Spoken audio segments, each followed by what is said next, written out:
Hello there, Frantz Kantor here, and I'm doing another drawing. This is me, and today I am here at the Australian Cartoon Museum. We've seemed to have fixed our lighting problem that we've had yesterday. Cross our fingers on that one. I'm here with the president of the Australian Cartoon Museum, Jim Bridges. Right, and what are we doing today? What are we up to? We're doing drawing. Cate the Beautiful Blanchett. So, I've done it, trying to work out, this is Cate, obviously, and I've been trying to work out some shapes that I kind of like. I'm liking this sort of pose, that sort of angle, because it shows off her strong features. She's got a strong bone structure and cheeks and eyebrow line and strong nose, etc., and lips. So everything is there. We can sort of manage. She's quite striking as got a very intense grey eyes, very intense stare. Look at that. She's very what you would call in that's her Helen Mirren impersonation. Yeah. So yeah, exactly. You know, she's a handsome woman, is how you would describe her in the olden days. But you know, she's a very striking, beautiful woman, I think. So let's try and capture something about her, something about Cate. So I've got a little thumbnail sketch which I'm trying to work out, kind of like this lampshade effect of her, the combination of her shape of her head and her hair. Looks like one of those tents on a fulcrum. Are you going to do the tea zone? I might do a coffee zone. Ah, are you going to do the light source? I might. So here's what's happening with the area of focus for caricatures. Is you often build relationships with features like eyes, nose, and mouth, right? So we've got this narrowed down into a sort of a mask zone, like a Mexican wrestler's mask, or a T-zone. It forms the shape of a T. I think T-zone is more of a makeup, like the oil glands of the face feature in this area. But for our purposes, this is building a relationship between these four elements. So the eyes, the nose, and the mouth, they're recognizable. We read those elements first when we look at a face. So they're the recognizable parts of the person usually. Other elements are less important to the recognition factor than that. The other thing too is the reference that I'm working on is basically going to be lit from the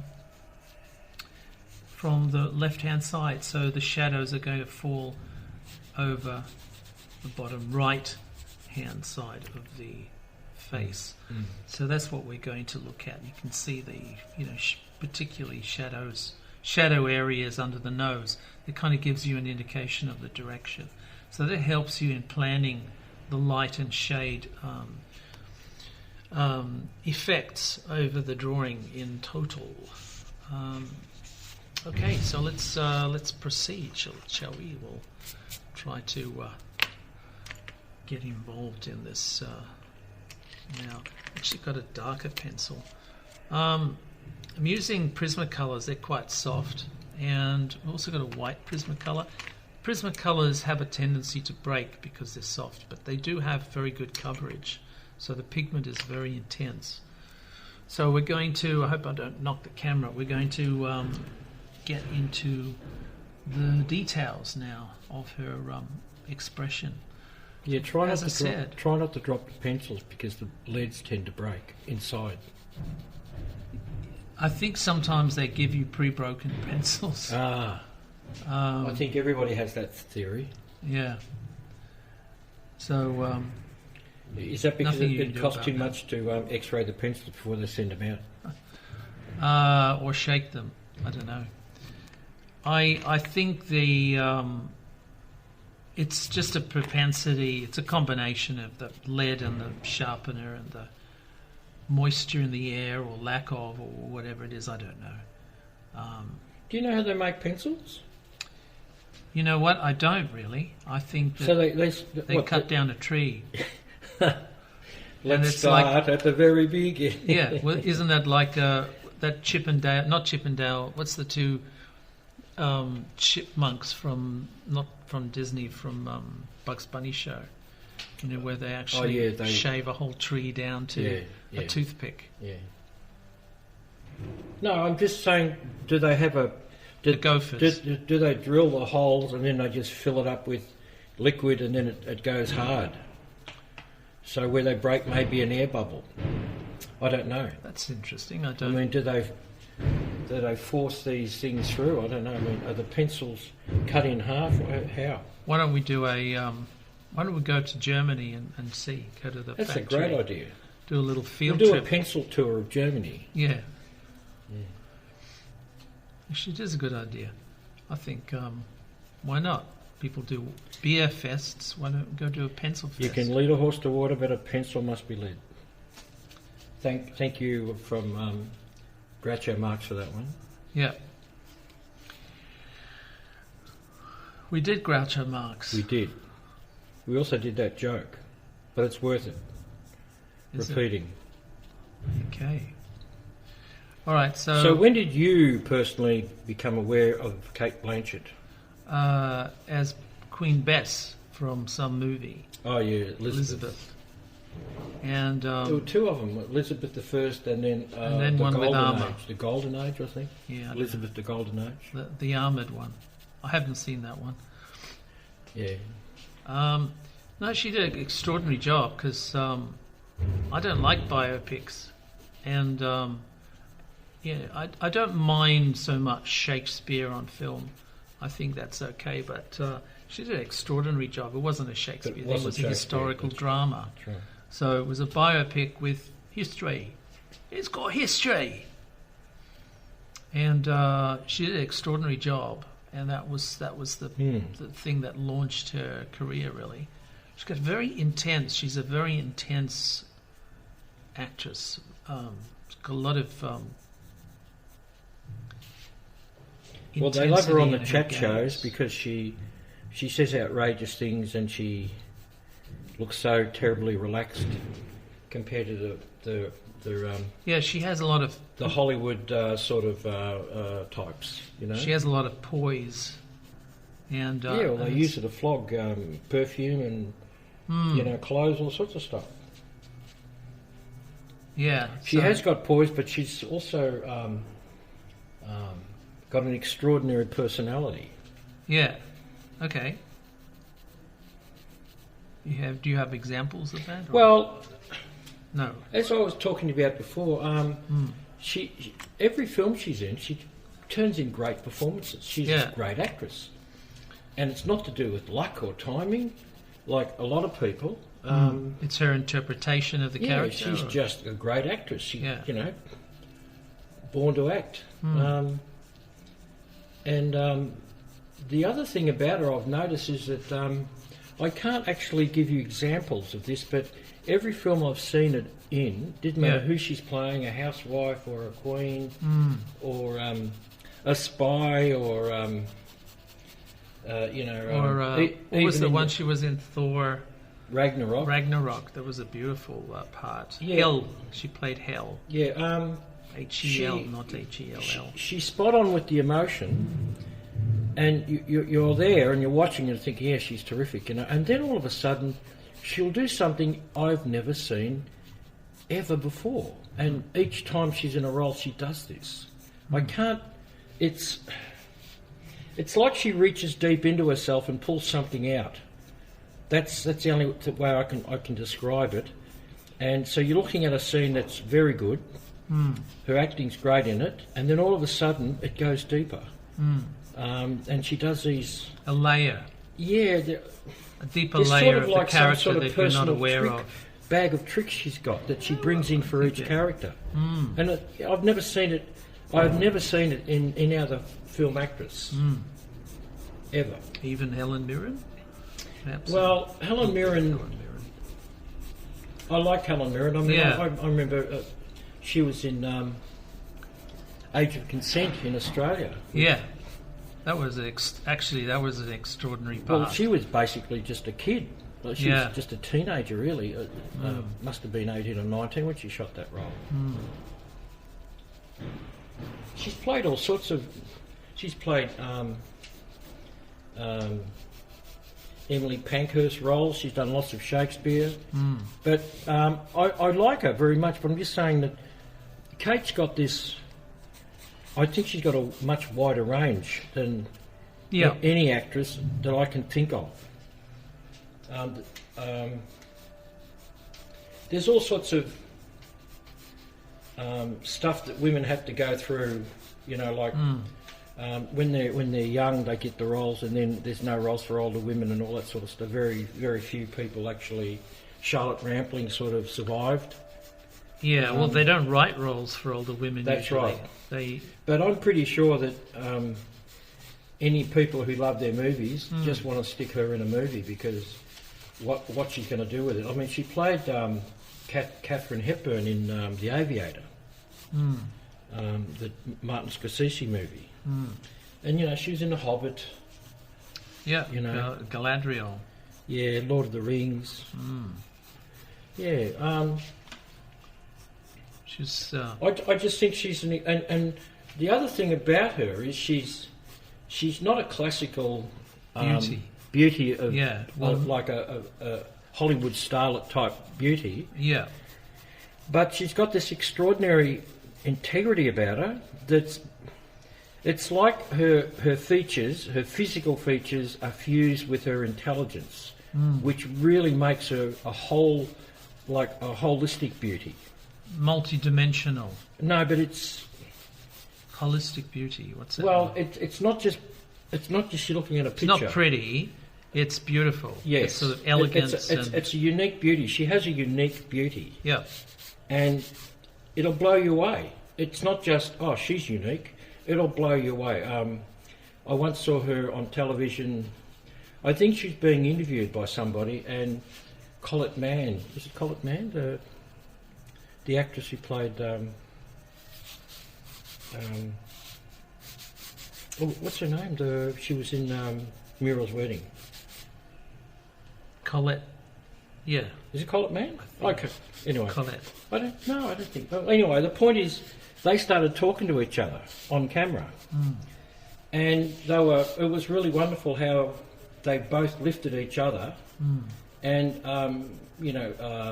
they're not known for their beauties, both of them, in a way. I mean, Kate is, because she does all these perfume things and all these clothing things, you know. But their intelligence was so funny and so fleshy and so humanistic. So I think she's very impressive, this woman. Very impressive. I think she's one of the great actresses of all time. And it's a pity I haven't seen her on stage. People rave about her on stage. Oh, right. Yeah. She's got a lot of presence. Yeah. So the screen presence carries off on the stage. But, I mean, you know, she's got kids, she's a businesswoman, all sorts of stuff, you know. She's done it all, you know. She's got 2 Academy Awards, she's got 3 Golden Globes, and she's got 3 BAFTAs, and God knows what else. Yeah. Yeah, her first film that brought her to international fame was the Elizabeth films, Queen Elizabeth I. And I think one of her academies was for Blue Jasmine, the Woody Allen film. And she was in the film Carol. The Curious Case of Benjamin Button, she's great in that. And she was in the Indiana, that last Indiana movie. What is it? The Crystal Skull film? Yeah, she played a Russian. Yeah. And she was in Cinderella. She did the voice of How to Train Your Dragon. She was in, as you said, Ragnarok, and she did Ocean's 11. She's done a lot of films. Lots of films. Actually, I didn't go to check them all out. And her husband is a theatre director. And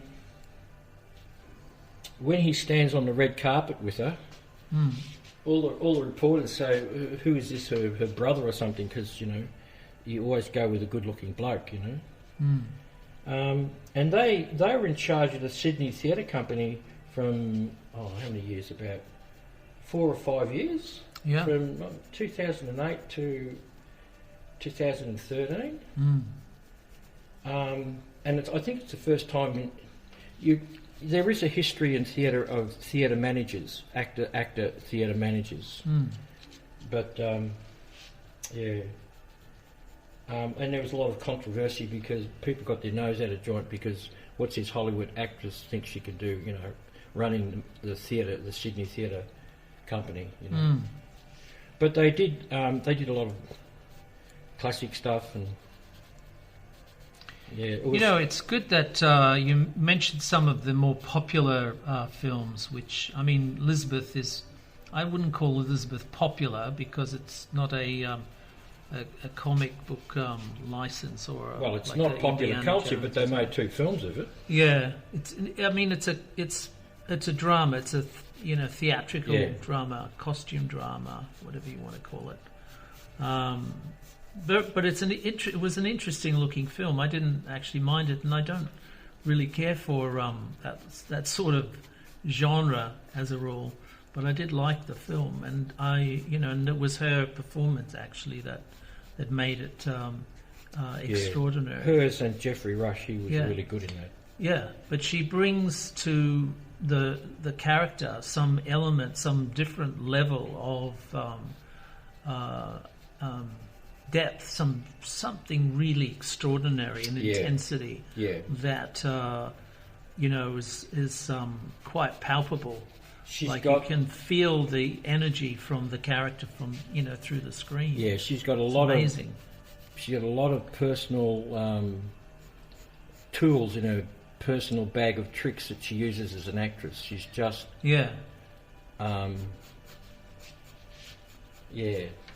She was born in 1969 in Ivanhoe, which is a Melbourne suburb, and she went to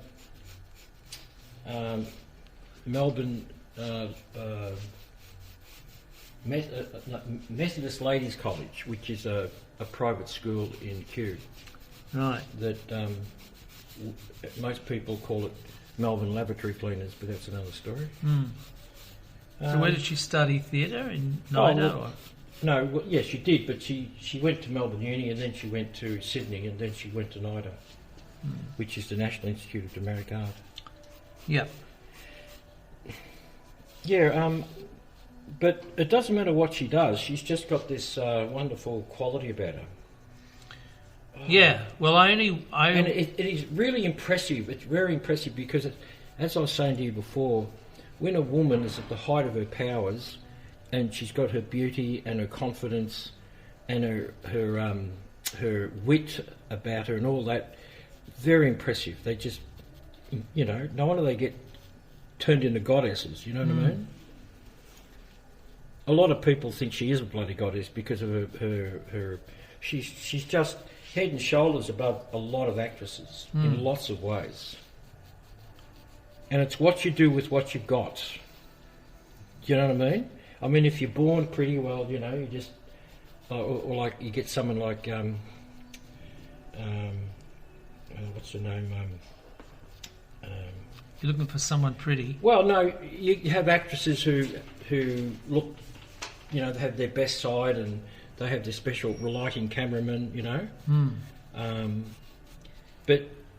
I think you drop her in any role, in any situation, and she'll be great in it, Yeah, well, she's... I mean, we all have our weaknesses, we all have our Achilles heels, we all have the things we'd rather not do, but I'm just saying she has a courage. That's another thing about her courageous. She's courageous in what she does, which is a form of... and when you see this in a concentrated sort of way, it's very powerful.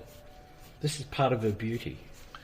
Yeah, well, it's taking something from the character that you play and really expanding on it and creating a believable, not only a believable character, but a really standalone, iconic character in a way. It's creating its own icon. What she did, I can only really talk about the genres that I follow, which is like Thor and obviously the Crystal Skull, and those characters are pretty stylized in many ways. But she's also sending. She does. In the Crystal Skull film, you're aware that she's delivering the goods, but she's sending it up at the same time. Yeah. But you're not sending it up to the point where it's like a phoned-in performance. No. It's like it's a committed performance. Yes, it is. That's true. But it's like she's got more in her than just that role. So she starts to sort of play with it in a playful way. That's what I mean. Yeah, but also in a professional way too. Yes, so it's always professional. I mean, she delivers. Yeah. She delivers what she's supposed to. Yeah. So, I mean, those characters are iconic because, the amount of believability that she is able to invest in it and energy, and they just sound and look really good. In a genre which is not known for excellent acting. What's an adventure? It's not. It's based on. They're adventure films. Yeah. And people go there for the. Well, Martin Scorsese doesn't even regard them as films. Yes, I know, but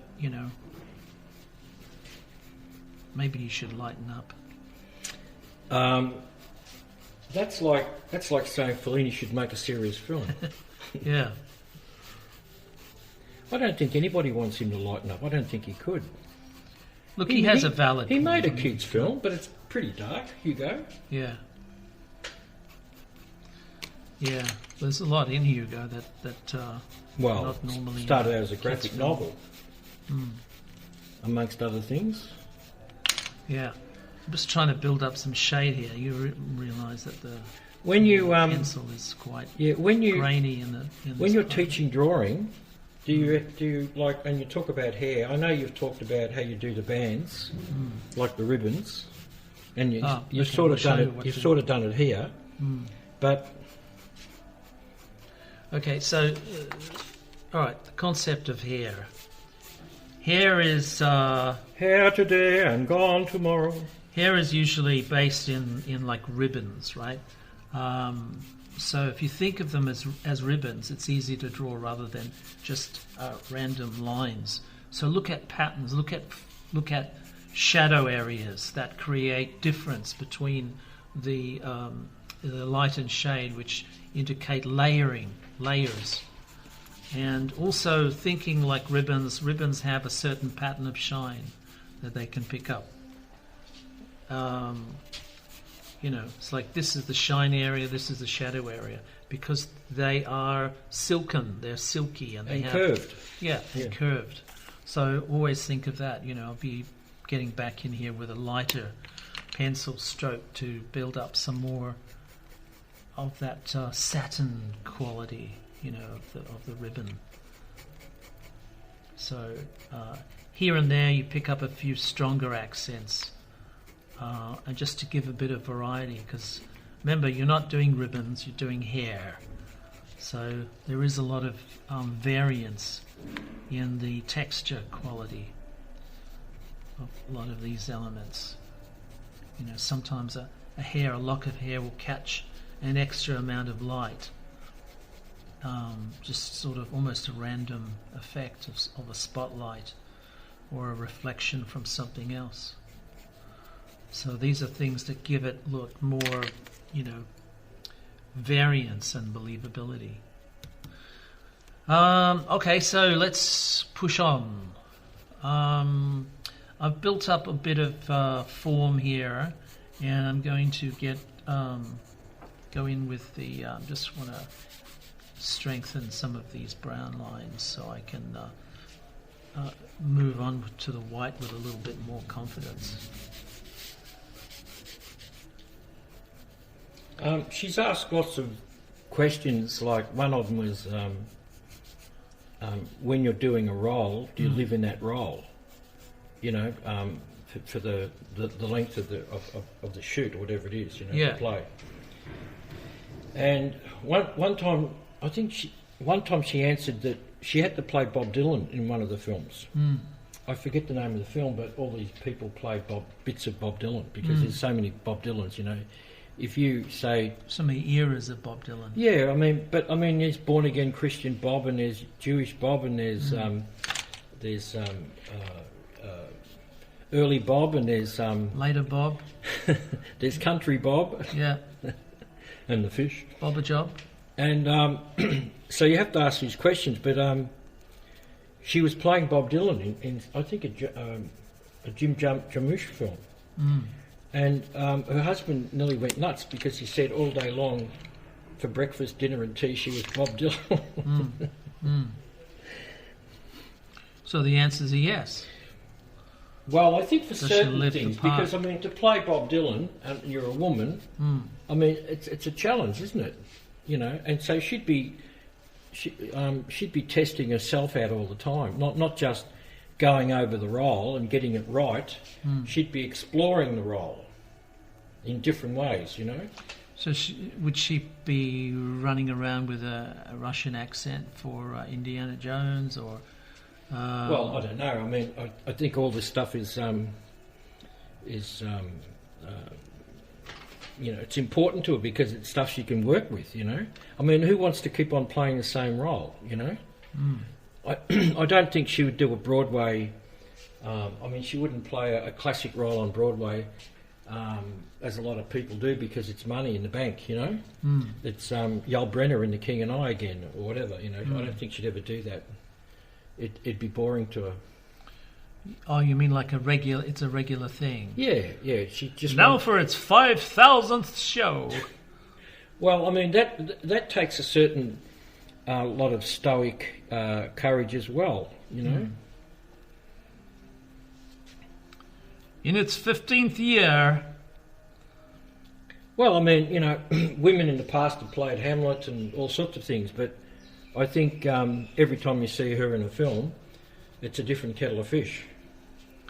Yeah, it's an adventure. She's extending her theatrical muscles, creative muscles. Yeah. So that's it's important. We all need to do that. Now, take on challenges all the time. Speaking of muscles, you know, you're the man who looks into the deep. Well, she hasn't got deepness of the face and tells us all what these lines are for. Oh, the Swami. Yeah, the Swami of caricature. What do these lines mean? She talks a lot. She's a speaker. She's a performer. So you can see the lines, strong lines, created by the mouth opening constantly, smiling a lot. She's very happy with that. She has a presence which is based on her own sense of self-worth, which is very strong. So I think that's sort of carried her through her life most of the time. Someone should make a film about Germaine Greer and she should play the role. She'd be terrific in it. She'd be terrific in it. Yeah, that's actually a good idea. Although not for me because I don't like biopics. It won't be for me. I won't be watching it. I prefer her in Ragnarok or something else. In fact, I was watching Ragnarok and I remember I'm thinking, who's that? Because it's totally, I was so into the character, I forgot who was playing the character.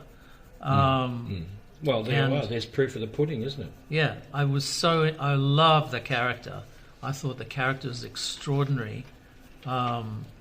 Even for a comic book franchise, which is sort of already, it's already corny. It's already sort of in the area of popcorn fare. But what she brought to it was, almost Shakespearean. It's like a depth to the character that had really exciting. So Jack would be looking down from heaven saying, "Good on you, girl." Jack Kirby. Yeah. Well, his version of Hell or Hella Yeah. was, obviously a busty and Yeah. big-boned Yeah. version. And an extraordinary costume. Extraordinary. Like some sort of weird black praying mantis. In the film or the comic? In the film. Yeah. When she Well, was you know what? You just mentioned something actually, which I'd like to pick up. There's costume. In characters on film, you see characters on film. They're often carried away by their costume. Yeah. Like Angelina Jolie in Maleficent. She's carried away by a costume. So the costume wears Angelina Jolie. Yeah, but no, hang on. I've done a bit of acting, and the point is you have a prop. And the prop can be a walking stick or anything. No, this is more than a prop. But when you have that's right. Like, for instance, when you have an extraordinary costume on, it has extraordinary possibilities. And the actress or actor, whoever's wearing it, the can Dracula try cape. different things. Try different things they don't normally do. Because they have this extra power with them. They have this incredible thing wrapped around them, So I don't think... I agree with what you're saying, but I don't. Because it depends on the situation. I was just telling you that I felt that Hella's costume was more believable. I think she invested more into that character rather than Angelina. I think Angelina was kind of, well, they mess about with her in the Laura Croft things. Every scene they were giving her bigger breasts or bigger lips or all sorts of stuff with the CGI, weren't they? If I remember. Yeah. Anyway, when she was a teenager, she claims to be a goth and a punk, and she said she got all her hair shaved off when she was a punk. And one of the things that impressed me about her is that I'm not sure if she worked in a mental hospital or an old people's home when she was at uni to raise money. Right. Her father died early, and her mum had to bring up the family. But that impressed me because I think people who work in young people who work in nursing homes, they have a lot of dedication, don't they? Well, yeah, but you see things you just don't normally see in life. It takes you many years before you actually you see how people age. You see how people go through pain. You see how people all live out the ends of their lives, how they end up, and I think all this is important for a young actress. It's a pity you don't have any glitter pens to stick on a dress. But you've done a good job. I don't... Yeah, it's hard. You've done a good job.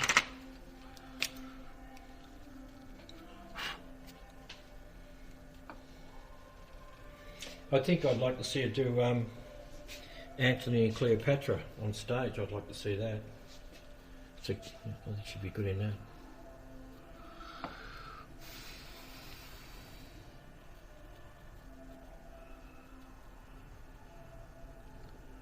Yeah, I don't know. There's something about, I think, Shakespeare that brings out the best and the worst in actors. I didn't like Mel Gibson's Hamlet. I thought that film was all right, but his performance. Well, I was surprised. I was surprised. I didn't think. You see, Zeffirelli made Romeo and Juliet, which I thought was a great little movie when it came out. And then he made. It was the first time that he had young people in the role because they'd have 36-year-old people playing Romeo and Juliet, And then it had a lot of youth in it. And Zeffirelli used to work with Visconti, the Italian director. And then he made Taming of the Shrew with Richard Burton and Liz Taylor, which I thought was just sumptuous. It was beautifully shot and it was just great. With those two, it was perfect timing. Well, they knew how to shoot films in the 70s. Well, they knew their colour. Anyway, and then he does Hamlet, and I wasn't expecting much at all, but it surprised me. It's not my favourite version, but it's not bad. It's not bad. I mean, I think he's. Also Zeffirelli's done a lot of opera directing.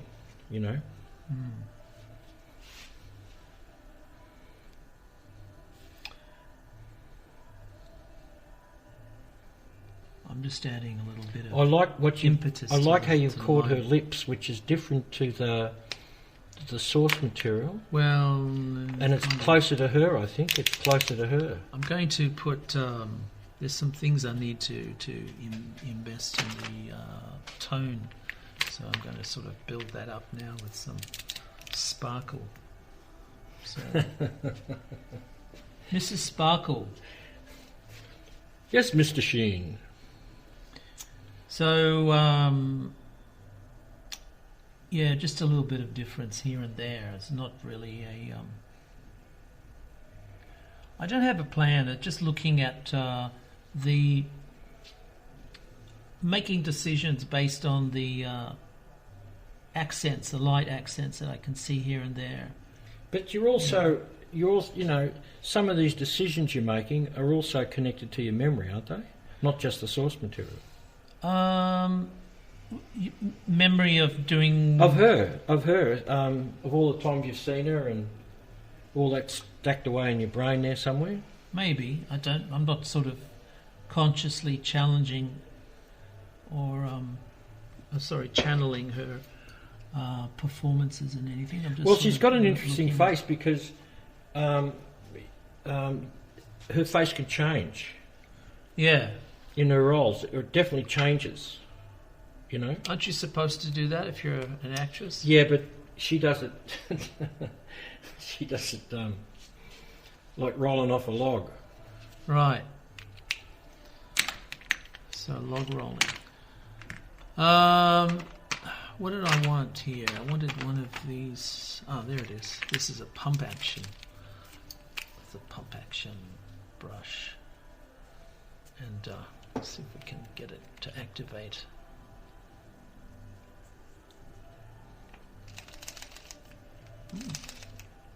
It's interesting. So this is I'm using these brush pens. They're paint markers. They're acrylic paint markers, and this is a brush version of it. So, obviously you've got more of the brush exposed to the air, which means that it tends to dry out quite quickly. So you have to be careful. It's not like an ink pen. Not quite as bad as whiteout, of course, but you won't dry that fast. But you have to be on your toes with using it. So what I'm trying to do now is kind of get some of the accents, the light accents, building up the intensity and the difference of the tone in the white areas, the lighter areas of the hair. She's got these sort of, highlights, colour highlights that are kind of distinctive to her, I think, her look. And just give the picture a little bit more drama here and there. So when you're doing light areas, you have to remember don't overdo it. So it's not colouring in. You're just doing accents, right? So the accents are important because you need to vary the tone constantly. Let's get some black in here while we're at it. I wonder if this is. Oh no, we won't use that. This one. That's a black one. Is this activated? Yes, it is. How are we going? That looks like it'll work. Let's start over there. Should we start over there?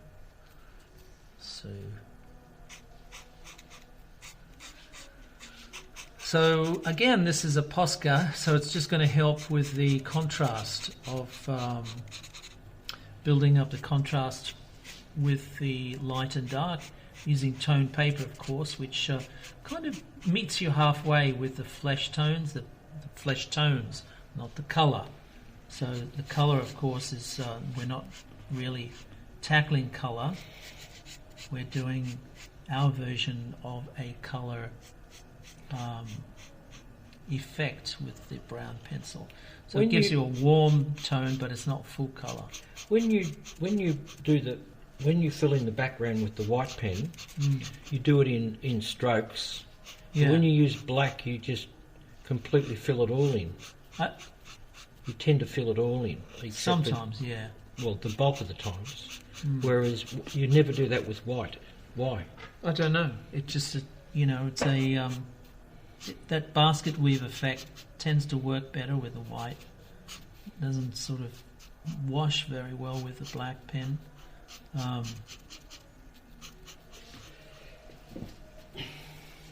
If you're going to sneeze, you go over there and sneeze in your arm. I didn't sneeze. Okay. I de-sneezed. You de-sneezed. Yes. It's like dangerous times. It's like recycling, except it turns your lungs to doilies. Right. Doilies. You know what a doily is? Is that little mats you put on a table or something? Yeah, with all the holes in them. Oh, okay. Yeah. I think it's people like saying doily without knowing what a doily really is. Oh, it was doily cart. Doily. Yeah, they were two blokes who, or one bloke who did Gilbert and Sullivan. Really? Doily was a thing? Doily cart. It was a theatre. Nothing to do with doilies? No. It sounds like a French name to me. Doily. Right. So I'm inspiring you, am I? I'm going to give it a go, but I'm tending to think it's going to be very... Well, it sort of takes away from her, doesn't it? And the contrast, yes, I think you should...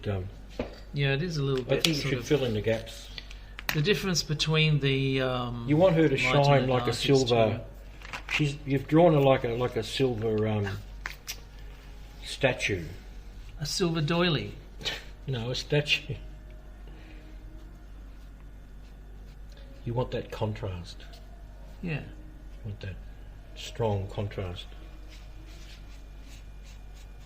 Well, so that the light can show up more. The light zones can show through better, I think.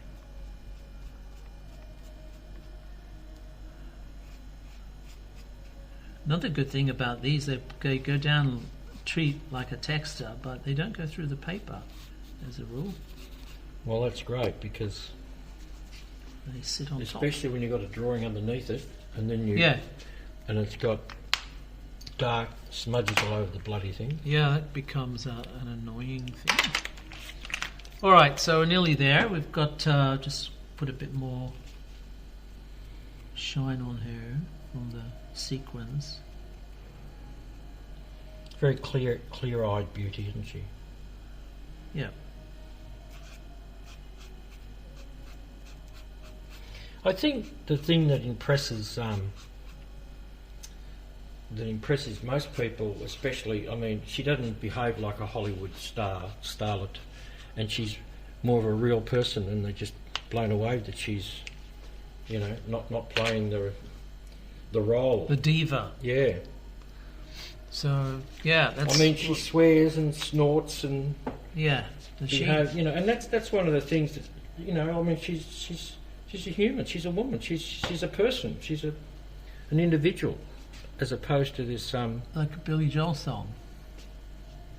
Which one? What's that one? Uptown Girl. Always a woman, that one. To him. Yeah. Only to him. Okay, so he used to hang around with the Uptown Girls, didn't he? He used to hang around with the Uptown Girls. Did he? Yeah. I'm just filling in little details now. It's just entertaining. So I think what we'll do is just finish. You've done the hard work and now you're just relaxing. Yeah.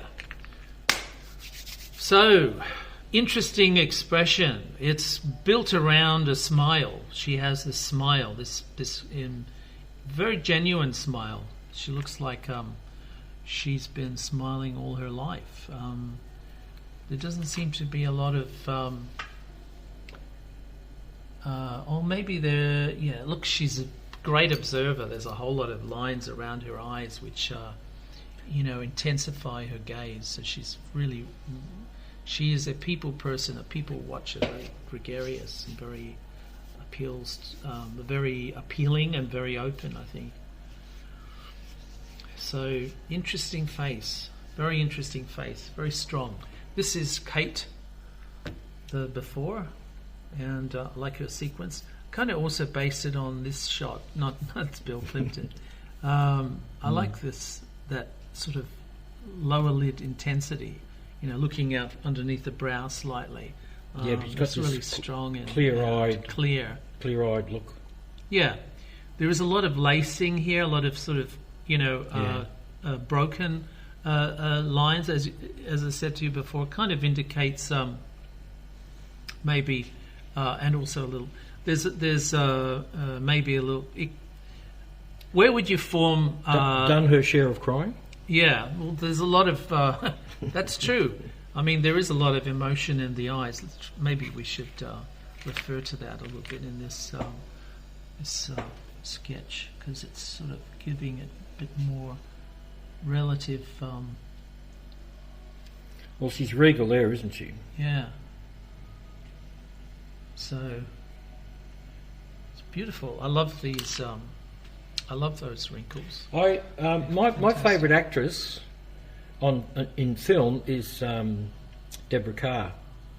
All right. And I think she's played all sorts of roles, but you sort of don't know what she's like in real life. Whereas you feel like you know Cate Blanchett, even though she plays all these different roles. You just feel like you know it because her personality bubbles through, her humanness. Yeah. Very strong sense of humanness comes through, Yeah, well, you can tell that she's a great observer. I guess to bring anything to a performance, you need to observe people. You need to observe reactions. And how else are you going to be able like to do what they do? Yeah, well, she's a master of her craft. Yeah. All right, well, that's been interesting. It's very informative. And as usual, thank you very much, Jim Bridges. And thank you very much, Frantz Kantor. Okay. So it's goodbye. And I thank you too. All right, it's goodbye from me and it's goodbye from him. And Cate Blanchett. And we'll catch you on the flip side. Bye-bye.